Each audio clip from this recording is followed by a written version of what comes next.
சேனலை பார்க்கிற அனைவருக்கும் வணக்கம். இன்றைக்கி நம்ம சமையலில் பொரியில் ஒரு சூப்பரான ஹெல்த்தியான ரெசிபி ஒன்று தான் செய்ய போகிறோம். விநாயகர் சதுர்த்திக்காக வாங்கிட்டு வந்த பொரி தான் இது கொஞ்சம் நமத்து போச்சு.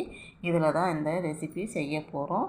நமத்து போன பொரியில் தான் இந்த ரெசிபி செய்யணும்னு இல்லை, ஃப்ரெஷ்ஷாக வாங்கியாந்து கூட இந்த ரெசிபி செய்யலாம். நாங்கள் ஃப்ரெஷ்ஷாகவே பொரி வாங்கிட்டு வந்து இந்த ரெசிபி செஞ்சு சாப்பிடுவோம். அவ்வளோ ஒரு நல்லா சூப்பராக இருக்கும். டெய்லி இட்லி தோசைன்னு அப்படின்னு சாப்பிடாம வீட்டில் இந்த மாதிரி பொரி வாங்கி வந்து வச்சுன்னு இந்த ரெசிபி செஞ்சு பிரேக்ஃபாஸ்ட்டுக்கும் டின்னருக்கும் வீட்டில் உள்ளவங்களுக்கு செய்து கொடுக்கலாம். நான் வீட்டில் இருந்த பொரியலில் தான் இந்த ரெசிபி செய்கிறேன். அதுக்கு பொரியை நல்லா சுத்தம் பண்ணிவிட்டு தண்ணியில் போட்டு நல்லா அலசிட்டு இது நல்லா புழிஞ்சி எடுத்துக்கலாம்.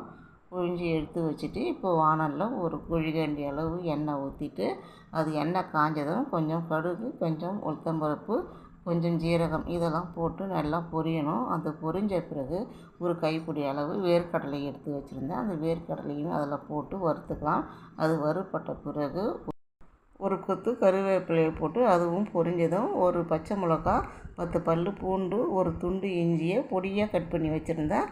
அதை போட்டு வதக்கி விட்டுக்கலாம். நல்லா வாசனை வர வரைக்கும் வதக்கி விட்டுட்டு ஒரு பெரிய சைஸ் வெங்காயத்தை பொடியாக கட் பண்ணி வச்சுருந்தேன். அதையும் போட்டு வதக்கி விட்டுக்கலாம். வெங்காயம் லேசாக வதங்கினதும் ஒரு குடமிளகா, ஒரு உருளைக்கிழங்கு, ஒரு கேரட்டை நான் பொடியாக கட் பண்ணி வச்சுருந்தேன்.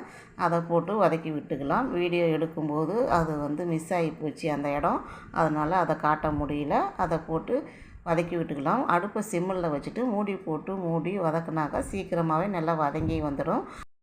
இதெல்லாம் பாதி பதம் வதங்கி வந்ததும் கொஞ்சம் மஞ்சள்தூள், 1/2 spoon garam masala, 1 spoon chaat masala, 3/4 spoon தனி மிளகாய்த்தூள், 1 ஸ்பூன் சர்க்கரை, தேவையான அளவு உப்பு போட்டு நல்லா கலந்து விட்டுக்கலாம்.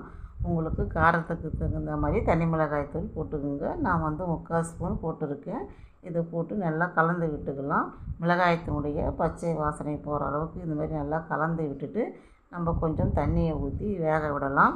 தண்ணி ரொம்ப நிறைய ஊற்றணும்னு அவசியம் இல்லை. கொஞ்சமாக தண்ணியை ஊற்றி இது நல்லா கலந்து விட்டு அடுப்பை சிம்மில் வச்சு மூடி கொஞ்சம் நேரம் இதை வேக விடலாம். இது வெந்து தண்ணியெலாம் சுருண்டு வரும். இந்த சுருண்டு வந்த பிறகு இப்போ இதை நல்லா கலந்து விட்டுட்டு நாம் கழுவி எடுத்து வச்சுருக்கிற பொரியை இதில் போட்டு கலந்து விட்டுக்கலாம். பொரியில் இந்த மசாலாலாம் எல்லா இடமும் படுற மாதிரி கலந்து விட்டுக்குங்க. நம்ம இப்படி கலக்கும்போது பொரி குழஞ்சிடும்ட்டு நீங்கள் பயப்பட வேண்டியதில்லை, நல்லாவே இருக்கும். இந்த மாதிரி நல்லா கலந்து விட்டுக்குங்க. கலந்து விட்டுட்டு நான் ஒரு அரை எலுமிச்சை பழத்தை சாறு எடுத்து வச்சுருக்கேன். அந்த எலுமிச்சை பழ சாறை கடைசியாக நாம் இதெல்லாம் ஊற்றிக்கலாம். ஊற்றி மறுபடியும் இது நல்லா கலந்து விட்டுக்கலாம். காரம் நீங்கள் அதிகமாக போட்டிருந்தீங்கன்னா ஒரு எலுமிச்சை பழ சாறை ஊற்றிக்கிங்க. காரம் கொஞ்சம் குறைஞ்சிடும். நான் காரம் கரெக்டாக போட்டிருக்கேன், அதனால் பாதி எலுமிச்சை பழசாறை ஊற்றிருக்கேன். ஆனால் கண்டிப்பாக எலுமிச்சை பழசாறு ஊற்றினா தான் இந்த ரெசிபி நல்லா காரம், இனிப்பு, புளிப்புன்னு அருமையாக இருக்கும்.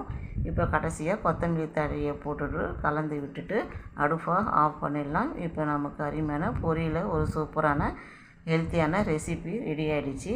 இப்போ நாம் வேறொரு பாத்திரத்தில் மாற்றி வச்சுக்கலாம். இதே மாதிரி நீங்களும் உங்கள் வீட்டில் ட்ரை பண்ணி பார்த்துட்டு எப்படி இருக்குதுன்னு எனக்கு கமெண்ட் பண்ணுங்கள், ஷேர் பண்ணுங்கள், லைக் பண்ணுங்கள்.